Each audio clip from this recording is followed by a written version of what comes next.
Дамы и господа, мы начинаем наш канал о международном праве и некоторых связанных с ним вещах, с темы, которая является очень интересной и актуальной, особенно в настоящее время. Это право вето в Совете Безопасности ООН и как его обходить. Меня зовут Виктор Агеев, я занимаюсь в том числе международным правом, я юрист-адвокат.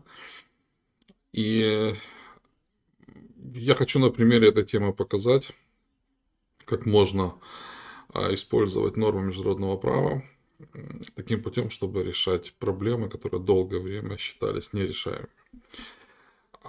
Очень актуальным стал вопрос о праве вето с началом вторжения Российской Федерации в Украину, то есть это начало агрессивной войны, это именно то, для предотвращения чего, собственно говоря, был создан ООН и Совет Безопасности, поскольку ООН создан после Второй мировой войны именно с целью не допустить на планете ничего подобного Второй мировой войне. То есть тогда человечество настолько ужаснулось от того, что произошло, что страны-победители решили договориться и создать международную систему, в которой силой, военной силой,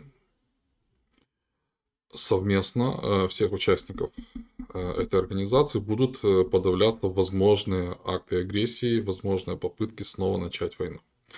И вот что мы имеем на данный момент в Европе. Самая большая война со времен Второй мировой. Совет Безопасности не может принять никакого решения, потому что в Совете Безопасности сидит Российская Федерация, которая, как понятно, заблокирует любое решение, направленное против нее. Что с этим можно сделать? На эту тему было много разговоров. В частности, можно отметить это предложение представителя Соединенных Штатов о том, что нужно поменять правила, по которым работает Совет Безопасности, нужно расширить почему-то состав членов Совета Безопасности, хотя непонятно, каким образом это решает проблему. Ну, вернее, совершенно понятно, что никоим образом эту проблему не решает. Также понятно, что на данный момент прозвучавшее от представителя Соединенных Штатов и также от президента Соединенных Штатов Байдена предложение по изменению устава ООН совершенно нереалистично реализовать в данный момент, поскольку устав ООН изменить очень сложно, это необходимо согласие большинства членов ООН и в том числе всех постоянных членов Совета Безопасности. То есть можно сказать, что предложения, которые прозвучали от Соединенных Штатов, они абсолютно нереалистичны. Но на самом деле, если пользоваться уставом ООН достаточно умным способом, то эта проблема может быть решена, и она может быть решена с использованием двух институтов. Это решение по процедурным вопросам, и это правило об обязательности воздерживаться от голосования. Значит, что такое решение по процедурным вопросам?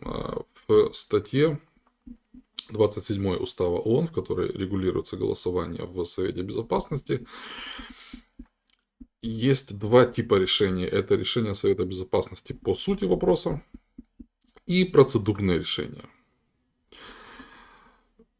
И вот в процедурных решениях права вето нет как такового. То есть по процедурным решениям правило следующее. Это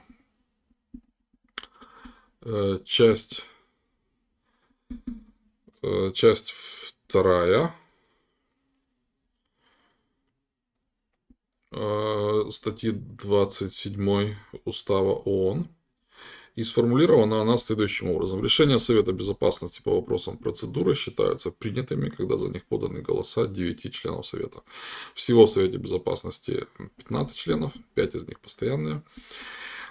И по процедурным вопросам не существует права вето. Решения по процедурным вопросам считаются принятыми, если проголосовало если за них поданы голоса за любых 9 членов Совета.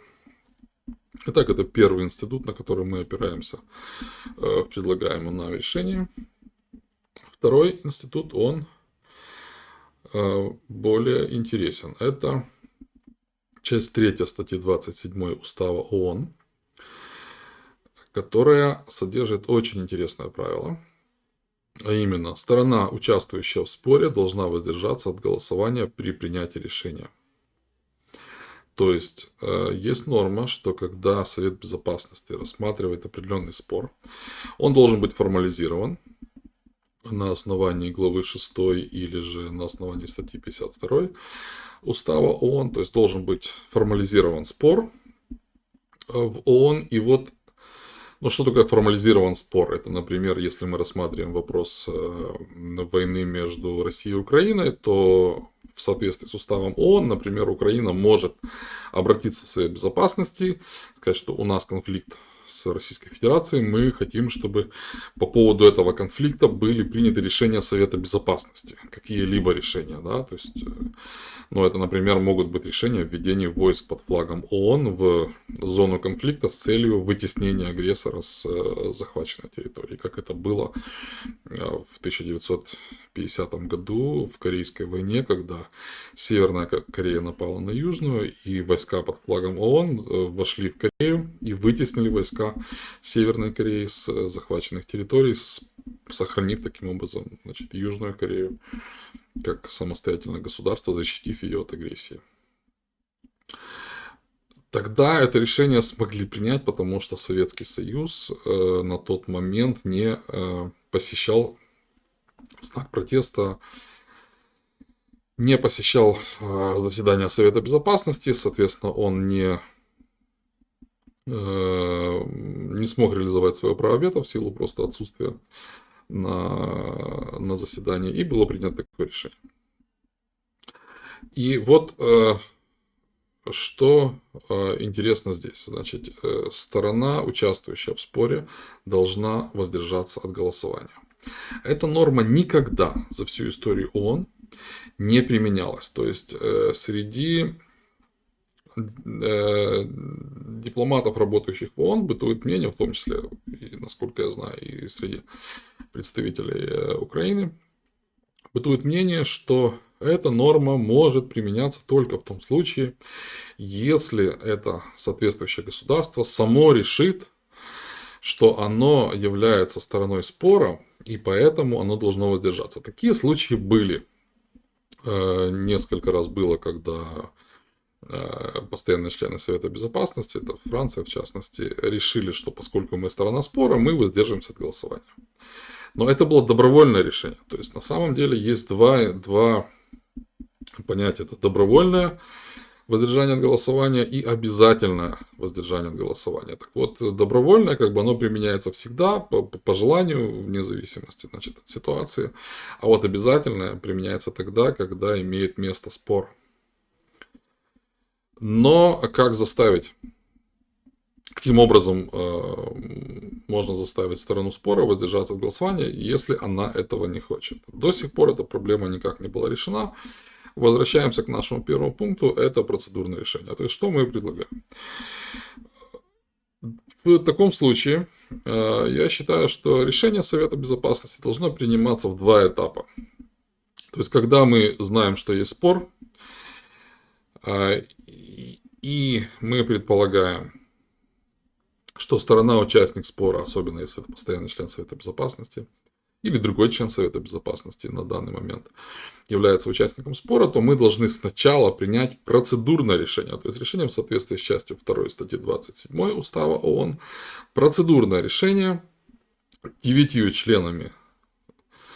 голосами членов Совета Безопасности, которое установит, что в рассматриваемом вопросе один из членов или несколько членов Совета Безопасности являются стороной спора, и поэтому они обязаны воздержаться от голосования. Соответственно, даже поданные им голоса считаться не будут учитываться при принятии решения. И вот если мы первое решение примем как процедурное решение, а по нему нет права вето, да, то есть процедурное решение нельзя заблокировать, то имея процедурное решение о том, что такое-то государство или несколько государств, членов Совета Безопасности, являются стороной конфликта, и они голосовать не будут. После этого принимается решение по сути. То есть, например, если мы принимаем решение о выдаче разрешения ООН на вход войск, допустим, в зону конфликта, как, например, да, это в Украине, то процедурное решение о том, что Российская Федерация является стороной конфликта, устраняет ее от голосования по сути вопроса и не дает ей возможность применить право вето. Это, казалось бы, несложный механизм, но я подчеркиваю, что он пока никому не приходил в голову, и он ни разу в истории ООН не использовался. Он может быть использован, и таким образом может быть решена проблема с правом вето. Ну, в принципе, это как бы общий механизм, да, то есть это как бы мы рассматриваем на примере войны Российской Федерации с Украиной, но это как общий механизм, решающий ту проблему, о которой в последнее время так много говорят, о том, что вот есть проблема злоупотребления права вето. На этом на сегодня все. Надеюсь, это было интересно. Заходите на наш канал. Мы постараемся делать не столько количество видео, сколько качеством. То есть мы будем показывать какие-то интересные вопросы из международного права, также истории, политики, философии. Подписывайтесь, будем рады вас видеть.